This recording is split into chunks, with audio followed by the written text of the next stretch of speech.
Let's see here. Hey, whoa, what's this? I just stopped that. There we go. Hey guys, how's it going? We are live, and my name is Arden, and today we're talking about Dragon Ball Super as well as Dragon Ball number 1. So there's this fun promotional comic I got years ago from Viz Media that I just kind of stumbled upon in my collection the other day. It's like, hey, I never even looked at this thing, and decided I would take a look, but also quickly found myself enjoying it quite a bit, and it felt worth talking about. We've done a Dragon Ball video before where I was playing through a bit of Dragon Ball Z Kakarot, which is a pretty solid introduction to the series. The Ninja Genko, thanks for joining us, as well as the others trickling in at the moment. Oh, it did it again. I don't know why it's being weird, but I digress. I just like having the images up for you guys. Anyways, so it's not as though this is my first taste of these Dragon Ball books. Actually, the Dragon Ball number 1 I was completely familiar with, and the only real difference in reading it is instead of those tiny like Shonen manga trades that are like about half the size of this we usually see, this is a full-sized comic, kind of closer to what I understand the manga and Shonen magazines are actually formatted as, and I really liked it. I do like the bigger size, I do like the look, feel, and flipping through it like a regular comic compared to the smaller books. It's easier to maneuver and stuff. You just can't get as much content because it just goes by a lot faster. So the first book of Dragon Ball is really interesting because we have this series where Akira Toriyama kind of revolutionized a lot of things. I feel his effect in the world of manga and anime is very clear-cut. In a lot of ways, his work across the different Dragon Ball franchises is what people kind of think of Japanese media, even though, of course, it's much more complicated and diverse than that. But he's got this huge effect on people. He's responsible for the character design in what is easily one of my favorite all-time video games, being Chrono Trigger. He is generally good at character design to date, often responsible for a lot of the more memorable presences from Dragon Ball Super. I think he created Android 21 for Dragon Ball Fighters, if I recall correctly. He really understands the power of a simple design and the benefit of working with something like that. Not only is it good for an artist because it's easier to draw relatively simpler characters without a ton of detail to them, but they're more memorable and tend to exist in people's brains better. His design around something like Frieza is easily remembered, especially because at the beginning of Super we flashed through all of that, seeing Goku fighting Boo, Cell, and Frieza. And it really is something. Dragon Ball Super, I've seen anime bits and pieces and the movies, but I haven't read the manga, so that was relatively new, and it's kind of interesting to see how it takes it like at a slower pace, where its first book can just kind of be an introduction for Beerus, refresher at what Goku's up to at the moment, and just a little taste of what's to come. And it's kind of cool how they put 2 books in here, basically just flipped upside down. So you have to read it backwards to us, but just the other way. But there's 2 books, so you get to do that. And it's just amazing looking at Dragon Ball Super, which is kind of where the franchise went to, where I think of Dragon Ball Z and Super to a degree, although it definitely has its issues. But I think it really is what I think of when I think of like peak action in animation and stuff. It's because just when they have these planet-shattering battles, it really feels more memorable to me when compared to something like I'm specifically thinking of superhero content at this point. Like that's where I can often brush aside a lot of action because it's just like, yeah, well, it's hard to beat Dragon Ball at their own game. Let's put it that way.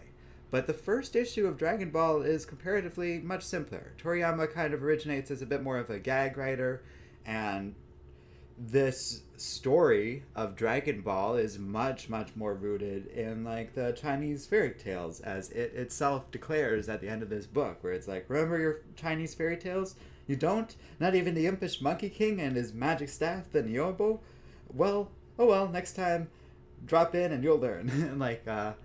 And that's really sweet, and kind of gets into what the series started out as, with like just a lot of gags and jokes and weird elements of sexuality in it for a children's story, but kind of like, I don't like when I was a kid and I first read these Dragon Ball books. I remember being a little horrified because kid me thought he'd get in trouble, and probably would if his parents knew all the like nudity and jokes around sexuality that were in those early Dragon Ball books.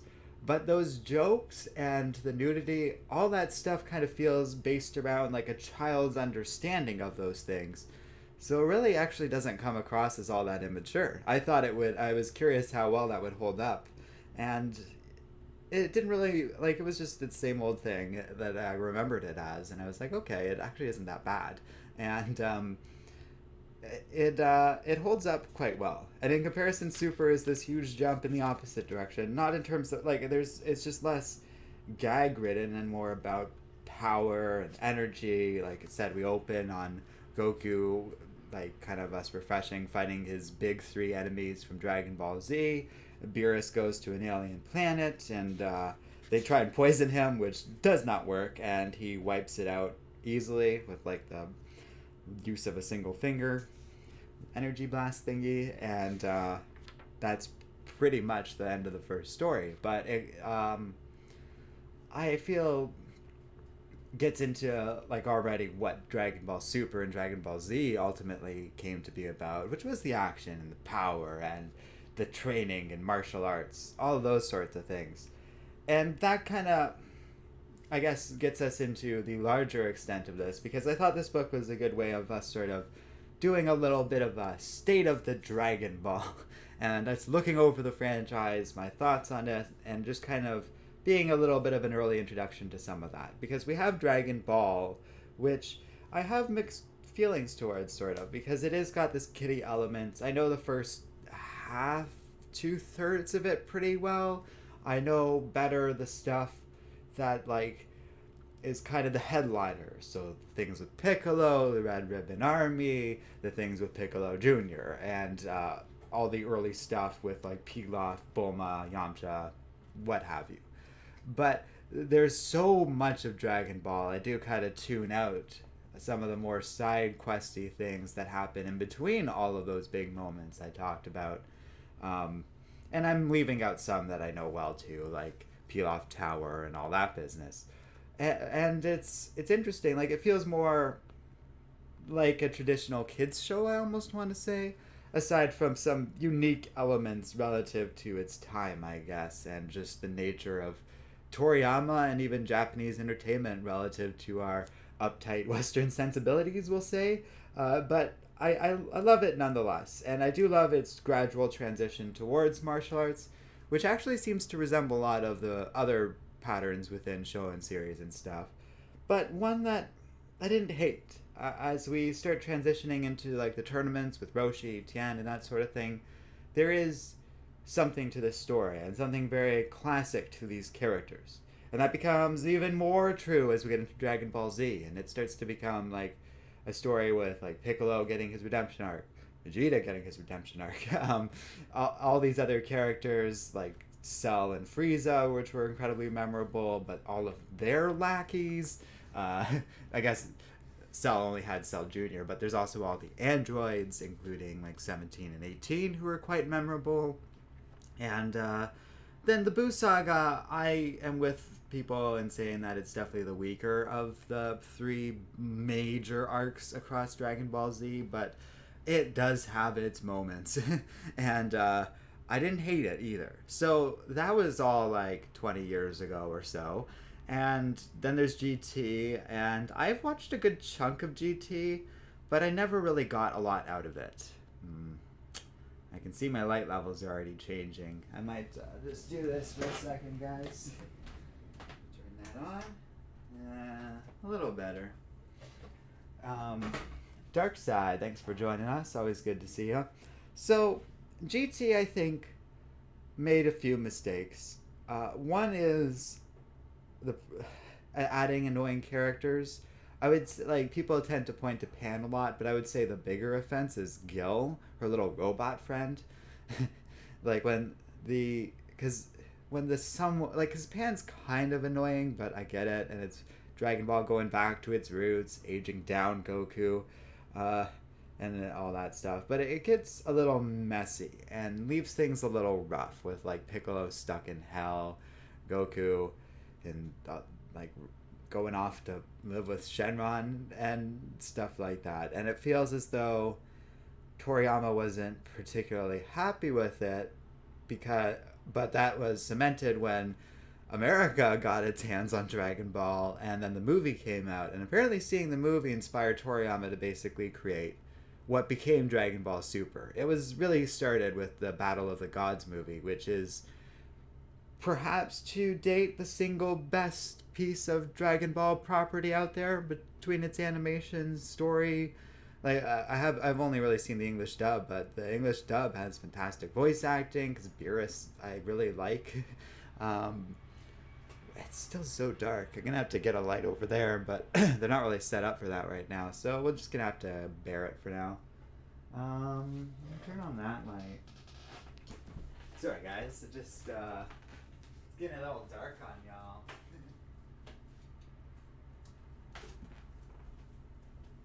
Yeah, that's a little better. It's mostly on me that's the problem. So, I wonder if I can kind of move this out of the way and then just tilt this guy up. There. Yeah, that's better. And just go over here. Okay, so sorry for that. But we go into Dragon Ball Super, and it starts out really strong with Beerus, and then they have a slightly less strong movie with the Frieza thing. But then the series comes along, and I just didn't bother engaging with the series at all at first, because for a while it was just an extended version of those two movies, and I was like, oh no, thank you. I like the first movie a lot, and the second movie enough, but Revenge of Frieza, I think it's called, but whatever it is, I didn't need to see an extended, drawn-out version of it, but it's there for people if they want it. Then it goes into new arcs with warriors from Universe 6, like we see in that little preview image I just happened to pull. We get into a bunch of other random little arcs, meeting Hit and getting to know him a little better in a later thing, in a really, really cool fight. And then it gets into the Universe Survival arc, which people have their problems with, and it is very drawn out. It's the longest 45 minutes you'll ever see. The central thesis of that story and that particular chapter, I didn't hate. There's a lot of really cool action in it. They brought back characters like Android 17 and other characters who have been around for a long time, like Piccolo or I guess Krillin. Kind of grew in more relevance, I guess. Frieza came back and it wasn't terrible. So there's some interesting stuff going on overall, even if there was a lot of issues. But I think I like the idea behind it more than anything else. It's like, oh, there's all these other universes out there. Oh, and I kind of forgot about all the stuff with Goku Black, which also exists within Super before all that. And that's a whole thing. That arc is rough around the edges too. So Super's kind of comes and goes in terms of quality. And then the series just kind of ended. But the manga went on, and it's doing all these things, which I'm less privy to, but seem interesting, and I do want to kind of catch up on. And that's kind of where we are at these days. But it's not like Dragon Ball feels at all as a dead property. They keep putting out new content for Dragon Ball Fighters that I keep buying because it's such a good fighting game. Honestly, Dragon Ball Fighters might be one of my all-time favorite fighting games. Just straight up. Well crafted, fun, creative characters, excellent animation. The guys behind it do like the Guilty Gear games, I think, which is why I think it's so strong, because those are great fighting games too. But I really just love it. Brent Carroll says, love Dragon Ball Z Super, love your channel, keep it up. Thanks. Yeah, so I don't want to seem too down on Super. It does some really neat things, and I think I also give it a pass more than I don't, because there's some fans that really hate Super.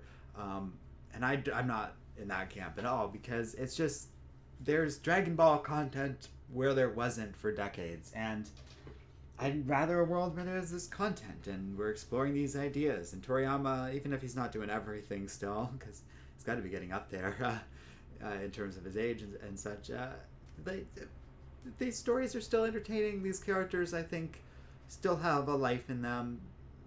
Plus, you know, they've been making Iron Man stories for decades. I have plenty of room for more stuff with even characters like Goku.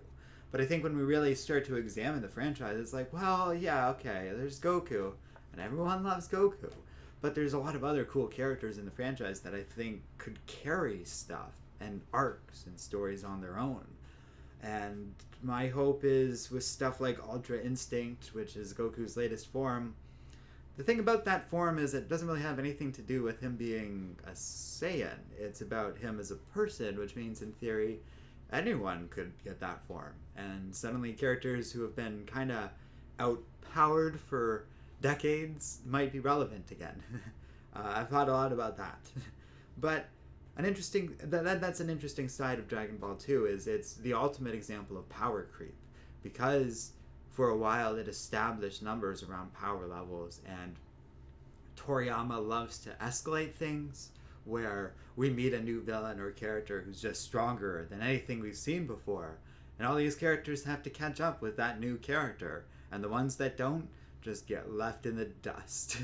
So you have something like Yamcha is kind of a popular example of that, but I think even you get into things like the dinosaur that Goku fights in this first issue of Dragon Ball, and that's where it's like, well, that thing is nothing compared to even the like Krillin now, or the weakest among like the fighters. Chi-Chi would obliterate that thing, and that's not like a huge downplay on her. It's just she hasn't been relevant in terms of power level in a long time either. And most humans have no chance of being anything like a Saiyan. So I would like to see some evolution on that, not to bring back the wrong term in terms of because there's Dragon Ball evolution, which I'm not evoking that. I'm evoking development within these characters, and Super often showed signs of that. We had things like episodes or stories to, like dedicated towards characters like Krillin or Hit or something like that, where we're starting to explore and push outside of the Goku show a little bit. Which I say a little reluctantly, because Dragon Ball Super is still the Goku show. And we still have characters like Goku Black and stuff like that, which just add to it. And then we get into fighters, and I think last time I counted there was like 9 Goku forms, but here we can do it right now. We have Super Saiyan Goku, base form Goku, Super Saiyan God Goku with the blue hair, the Super Saiyan, not Super, GT Goku. We have Ultra Instinct Goku, Goku Black. Are there 3 more? There's at least 6, but that's like 6 separate, completely independently controlled fighters. I'm sure there's more. There's also the fusions too. 2 Gogetas and a Vegito, I believe, which are technically Gokus. The list goes on and on. Tevye says, personally I love Gohan to get a shot in the spotlight because damn, I love his character, especially when he fought Cell in DBZ. Well, that's the thing too. It seems pretty apparent that almost even from Gohan's introduction all the way back in the like Saiyan saga, or the earliest iteration of that, I don't even know if it was called that in the first few episodes, all the way up until the end of the Cell saga, it really seems like a lot of the narrative function in DBZ was to talk about how powerful Gohan was. This hidden power in this kid that freaked Raditz out. Raditz, who like Piccolo and Goku could barely take down at the cost of one of their own lives. So they're building up to, and this is all good for the game because this stream is kind of for us to have an early discussion of Dragon Ball, so we can get into more specific stuff later. And this is central too. Part of the issues with Super and its ongoing struggle in finding a direction for the series, because that is basically all of the Saiyan arc, but also the Frieza arc, where we're introduced to all this power that Gohan seems to have under the surface, but he's just this little boy, so we can't quite relinquish it. So Goku has to save the day, but a lot of those first two major story arcs, Saiyan and Frieza, is kind of about just like fighting for your life until Goku arrives into the story. And most of the Saiyan arc, Ginyu Force arc, and Frieza arc, like Goku's out of commission or not around, which is like something Team 4-Star made fun of and stuff, but also is, I think, part of the narrative function of shifting the focus a little bit towards Gohan, because by the time we're getting into Android and Cell arcs, where Gohan's getting a little older, it's clear that he's the one who's supposed to take the banner, and he's the one who leads the way in the power level, and Goku's one of the few characters who actually recognizes that very early on and pushes towards it over time. I think he discovers it with Gohan during their training in the hyperbolic time chamber, I believe. Like, don't worry, guys, I know my stuff. But and that's not even like super trivia, but it's just yeah. And then it all kind of felt like it got thrown away or fell into irrelevance for the Boo stories, that because they, and I think there's something to it where it's like, well, Gohan never wanted to be a fighter, so I think there's something to the writing there, but maybe stories like BoJack exist where he's sort of forced into that role, and perhaps that was the correct direction for things. Regardless, Gohan does get a power up in what's it called? What is it called? Oh, like the Boo arc, but like it becomes like ultimate or like mythic transformation and stuff, which kind of throws his power into a little bit of an ambiguous mode. And like so many other things set up in the Boo arc, he kind of goes up against Boo, potentially wins, or like looks like he could win or clobber the crap out of Boo, and then just gets taken out by some shenanigan or another. It's like Gotenks almost. It's like, no, that was just apparently the journey towards Goku making a spirit bomb and winning the day again. Which is fine. It just felt like Gohan's character doesn't have anything to do, and that's something I hope Super can address at some point, because they kind of touch on it a bit in like the Universe Survival arc, but it still feels like they quite haven't found a place for Gohan yet. And yeah, it is Mystic Gohan, because they've called it different things in different video games and stuff, and I don't know if it ever really had an official name in the anime, so that's why I was hedging on it for a minute.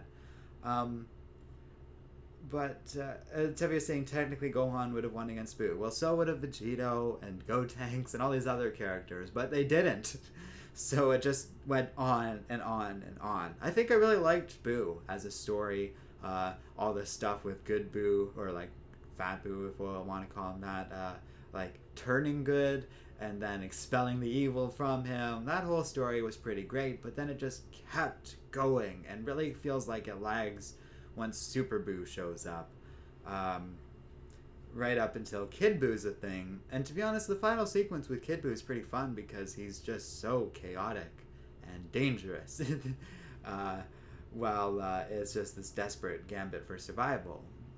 It just suffers from bloat. And Super kind of feels like the same thing sometimes when we get into stuff like the Universal Survival arc. So where are we at now? Well, I feel as though they're waiting to let the anime or the manga build up some more stories before they animate any more episodes, but there's also apparently another movie coming along. We had some fun with Broly in the last one, which again, these movies have excellent animation, really cool ideas to them usually. I think Frieza's the weakest of the three, and it's even not that bad, and also has the good animation and some cool parts to it. It's just a little bit predictable. But the Broly stuff was a lot of fun and kind of changed things up a bit. I would like them to do more of stuff like that because it was really they're really refreshing and cool. Meanwhile, there's all these cool Dragon Ball video games out there, and I think I like how this is a franchise where those options have been developed. So many franchises don't get their time in like the spotlight for cool video games and stuff like that. And in some ways, Dragon Ball is kind of our first step towards getting into some of that other stuff, and maybe trying to find ways to introduce people to it. Yeah, where are we at, I should say. Tevye did say some stuff earlier about Goku. Don't get me wrong, he likes him, but Gohan found his story, like he found Gohan's story interesting and tons of fun. Passing the mantle from father to son was a sweet moment. Yeah, Gohan's story is really good, and I love his connection with Piccolo. I find that really endearing, and I would personally enjoy a little more out of his character, as we were saying before. Yeah, Tevye is saying he did get Mystic Gohan form in the Universe Story Arc. Yeah, so that's kind of what I was getting at. I couldn't remember the specifics of it, but that's something. It's good to upgrade Gohan a bit so that he can keep up with the power levels, like I was saying, but it just feels as though Gohan's story is almost played out, and they're not sure what to do with his character, especially since his future is kind of established as one where he's just a father and an academic and stuff, which might ultimately kind of just be Gohan's story, in which case that kind of works, because that is the other element of Gohan's character, is he never wanted to be a fighter, and in some ways a lot can be read into Goku's parenting. I know there's a lot of jokes and memes around it, but I think there's like a deeper, darker analysis about it, where one could argue Goku is not the most altruistic of people or fathers or anything like that. He's really revolving, like his morality and everything, it really revolves around fighting and honor and that sort of thing, which is interesting for a character, but is curious. Like the protagonist is definitely not the most moral among the main characters, which I do find fascinating. And in comparison, Gohan does have that sense of morality and almost is a better protagonist with it.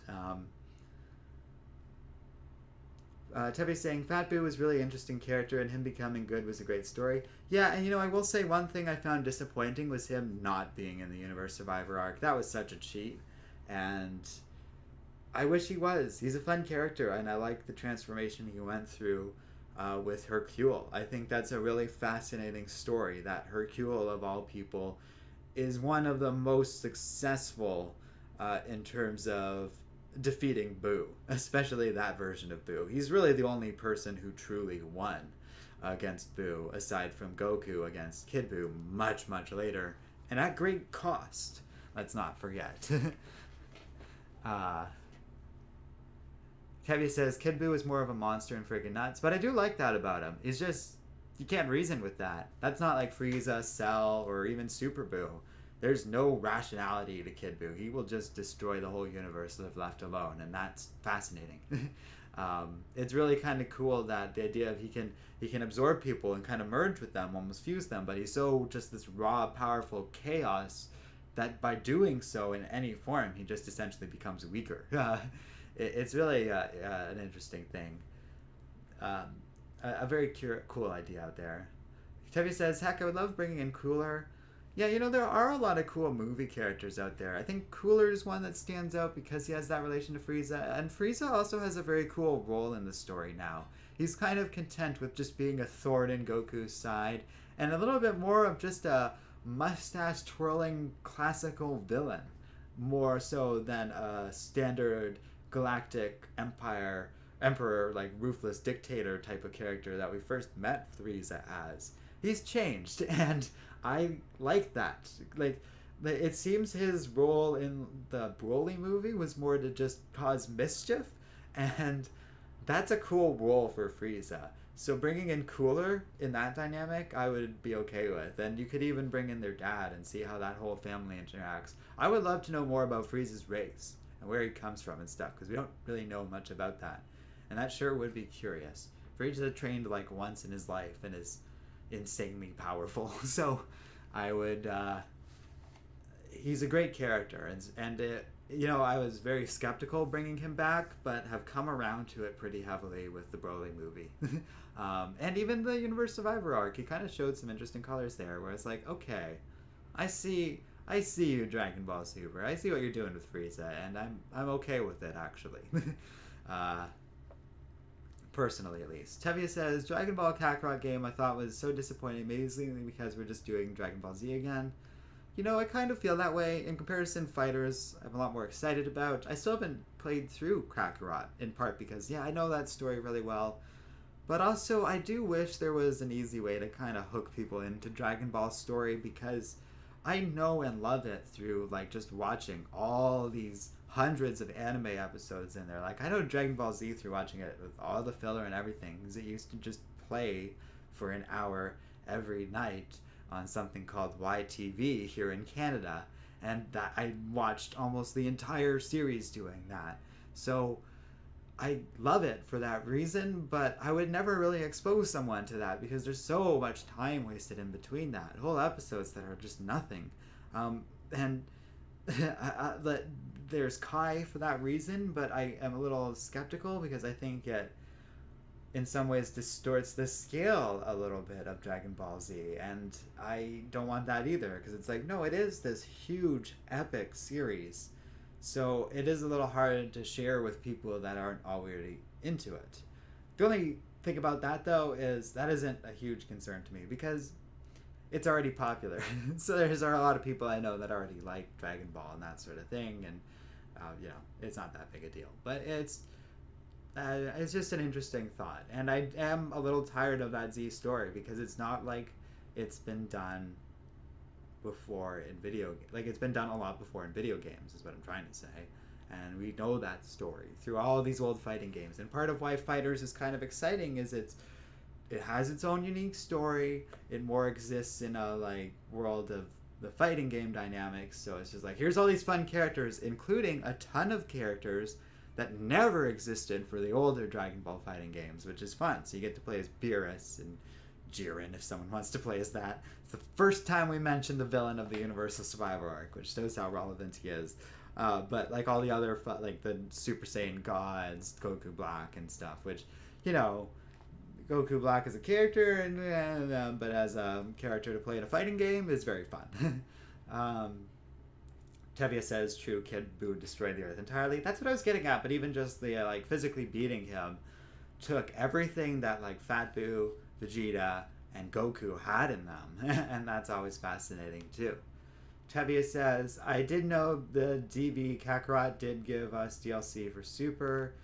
They also have a Trunks thing going on, I think, so it's not, and that's part of the fun of that, is they've developed this engine that can get into those other stories, and because you're mentioning Garlic Jr. here, heck, the original Dragon Ball Z anime did give us Garlic Jr. arc, who technically was a movie character, but for the show, well, and that's what I was thinking, even for stuff Kakarot could do, that could be fun. I wasn't sure if that's what you're getting at. Tevi says, heck, even a new character, Android 20, who was half human, half Majin.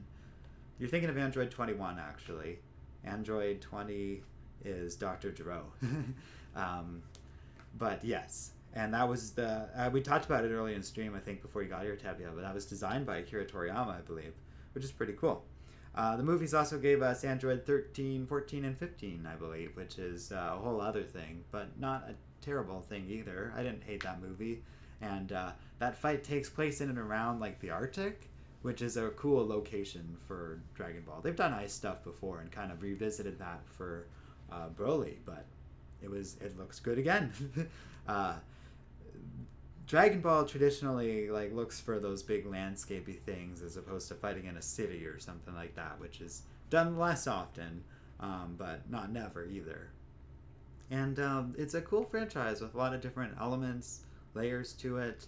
We didn't even really touch on stuff like the story of Trunks or Bardock and all those other side things, which I'm more endeared to one over the other. Trunks stuff can be really great, and in comparison, the Bardock stuff, the original Bardock story is very interesting, but then they brought him back with the Super Saiyan time travel story, which is a little bit rougher. Yeah, and Tevye said Strongest Fighter movie did the Arctic too. That's what I was talking about with the Broly movie, the newest one, which was pretty cool. That whole like pseudo Uzaru form for Broly was really interesting as well. So that's where you look at stuff like that and it's like, wow, there's a lot of life in the world of Dragon Ball still. All these cool and interesting things they can do with all these cool and interesting characters. And it really feels like outside of Goku, none of them are terribly overused. So there's so much, well, maybe Trunks, but even then it's like, yeah, there's so much to Trunks. Like, there's a better way to do that story than the Goku Black arc. Yeah, that I think could be explored in an interesting way. Tevye says, I love Future Trunks. He was really awesome and tons of fun. It's a cool story and a unique thing where it's like, yeah, all of a sudden Dragon Ball was about time travel. And I didn't hate that at all. Not one bit. That was entertaining, and when you actually get the flashback to what happened to Trunks in the original timeline, it's heartbreaking. And a really cool dynamic for Akira Toriyama to take on for the series. It's just kind of funny that, like, it feels as though that time travel stuff works, whereas the Goku Black time travel stuff and the Bardock time travel stuff works a lot less well. And I don't really know why. We'd really have to examine that a little bit.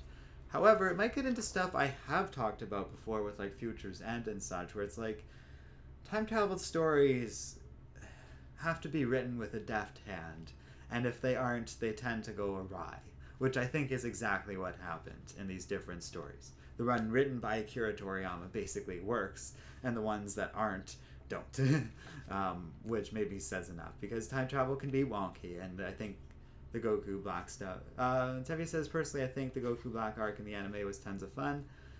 It just has issues. It really kind of got out of control at a certain point. Just like literally, like just Zamasu got out of control, so they had to press a red button and the god came and fixed everything. It was literally a god in the machine. I don't know if that was an intentional joke. I guess it must have been, but it's still like, well, you can't just do that and get away with it without it being like, okay, well, you had this big epic arc and you ended it on a joke, basically, if that's what we're going with, which kind of was true, except for the consequence of, oh, there's two gods now, and hopefully that doesn't lead to any crazy consequence, which it kind of did. That led to the universal survival arc or something. Who knows?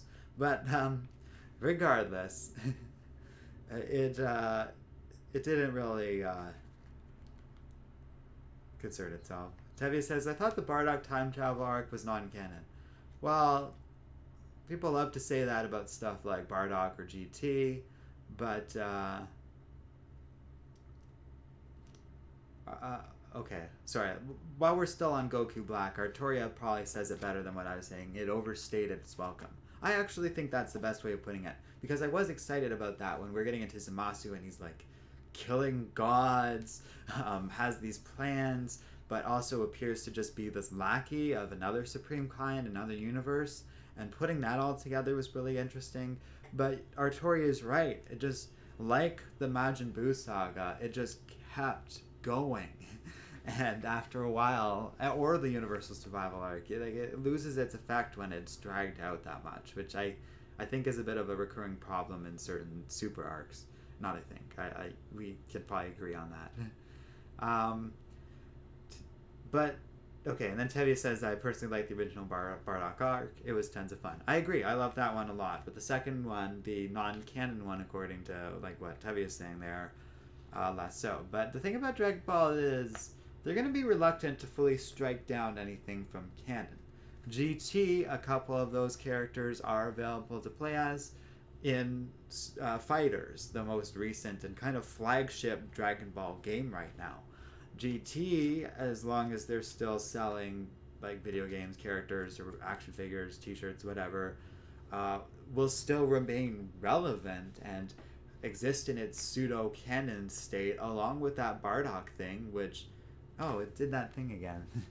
Along with that Bardock thing, which, by the way, Bardock and his Super Saiyan form from that story are in Fighters. And I get people who are saying, well, it's not canon or whatever just because they're in these things. But it's like, yeah, but it's not like they're just stricken from the fan chronology and irrelevant. Technically, the movies of the Dragon Ball Z movies are all non-canon, but they're all pretty canon relevant when you have characters like Caulifla being able to turn into the legendary Super Saiyan form, or whatever. I'm getting the fusions mixed up with them, but those characters are so cool, and it's like, oh, there's all these new Saiyans now. Or when revisiting Bardock in the Strongest Warrior movie. Tubby says, oh yeah, GT, I completely forgot was the thing. We were talking about it and my opinions on it earlier in the stream, so we don't need to get into all that, but it is worth noting even the weaker elements of Dragon Ball are always going to be part of Dragon Ball, I think, in spite of what some people say. I think the only thing that's truly irrelevant in the minds of Dragon Ball, like, and Viz Media, like, and the people who publish it and are in charge of this brand, along with Akira Toriyama, is the American movie. That I don't think they have any interest in considering at all, aside from maybe the occasional joke at its expense. So that's about it. I don't think, yeah. But I really do wish we could get, like, some sort of big budget adaptation of Dragon Ball done right in some form or another one day.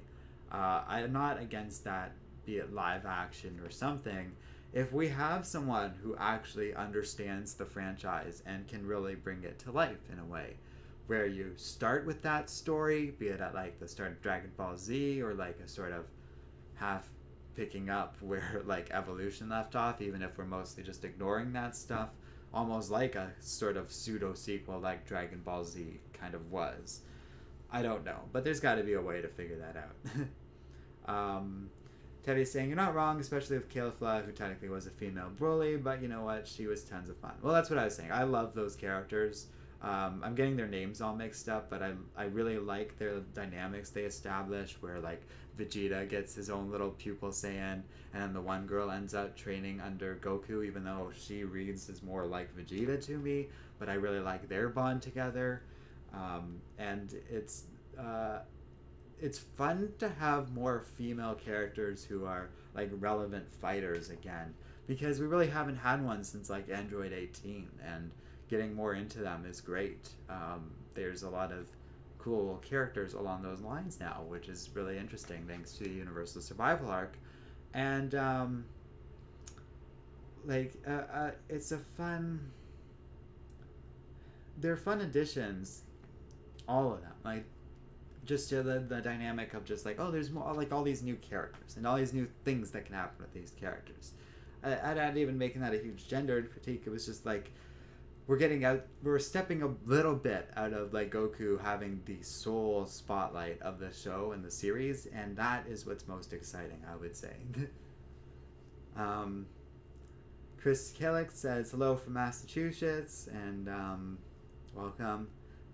Then Minor Bond made a joke about that, and in response, Chris is saying, do Transformers have car insurance or life insurance?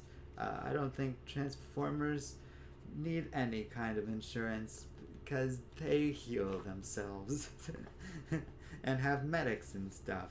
They're part of the military, so what, like, that they are, what do you guys call that? Medicaid or something? We just give everyone healthcare, so that's why I don't know.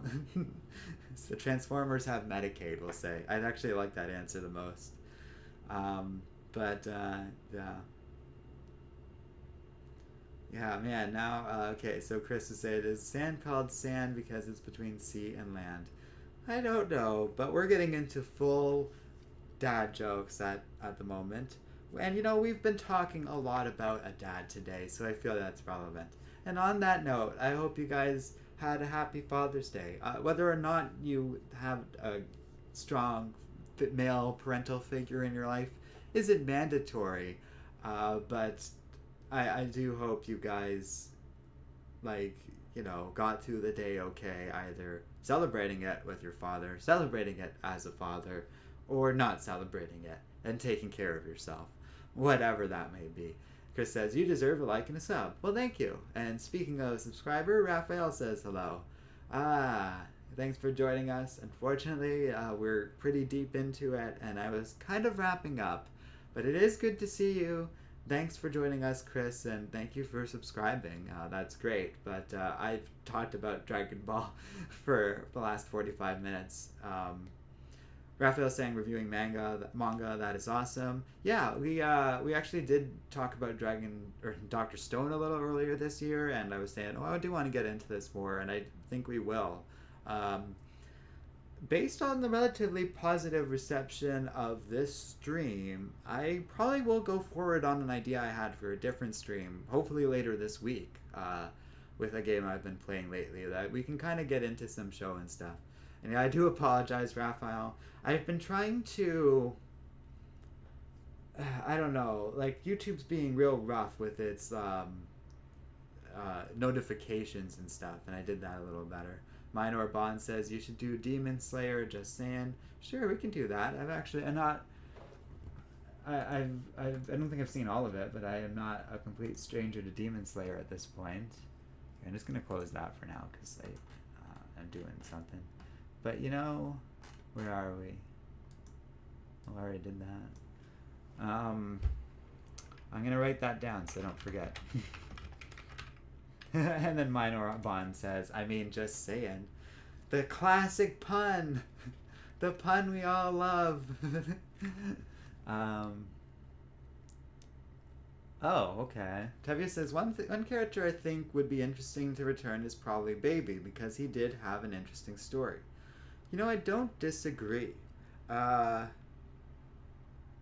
Baby is pretty great. Not great, but interesting, and that's another character from Fighters I forgot about.